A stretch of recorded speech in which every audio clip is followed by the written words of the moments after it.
اگر کوئی نبی پاک صلی اللہ علیہ وآلہ وسلم آپ کی شان، آپ کا مقام، آپ کا رتبہ، آپ کا جلوہ، آپ کی سیرت، آپ کی صورت، آپ کا کردار، آپ کا نور، آپ کی بشریت، آپ کے معجزے، آپ کی رفعت، آپ کا معراج، آپ کی میلاد، اگر کوئی حضور علیہ السلام کی 63 سالہ زندگی کو پڑھے نا تو وہ یہ کہنے پر مجبور ہو جاتا ہے اور مچل کر وہ یہی کہے گا کہ خدا کی عزت کی قسم، میرے محبوب کے قبیلے جیسا قبیلہ کوئی نہیں، میرے محبوب کی اہل بیت جیسی کسی کی اہل بیت نہیں، میرے محبوب کے خاندان جیسا کسی کا خاندان نہیں، میرے محبوب کی صورت جیسی کسی کی صورت نہیں، میرے محبوب کی سیرت جیسی کسی کی سیرت نہیں، میرے محبوب کے اصحاب جیسے کسی کے صحابہ نہیں، میرے محبوب کے یاروں جیسے کسی کے یار نہیں، میرے محبوب کی امت جیسی کسی کی امت نہیں، میرے محبوب کے میلاد جیسا کسی کا میلاد نہیں، میرے محبوب کی معراج جیسی کسی کے معراج نہیں، میرے محبوب کی نبوت جیسی کسی کی نبوت نہیں،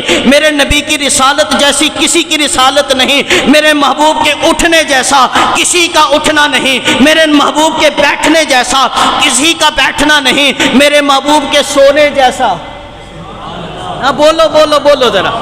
سیدہ عائشہ کسے کہتی ہے میرے محبوب نے فرمایا، عائشہ جب میں سوتا ہوں نا آنکھیں بند ہوتی ہیں، دل جاگ رہا ہوتا ہے۔ میرے محبوب کے سونے جیسا کسی کا سونا نہیں، میرے محبوب صلی اللہ علیہ وسلم کے اشارے جیسا کسی کا اشارہ نہیں۔ اے کائنات والو سن لو، میرے نبی کے پسینے جیسا کسی کا پسینہ نہیں، میرے نبی کے مدینے جیسا کسی کا مدینہ نہیں ہے۔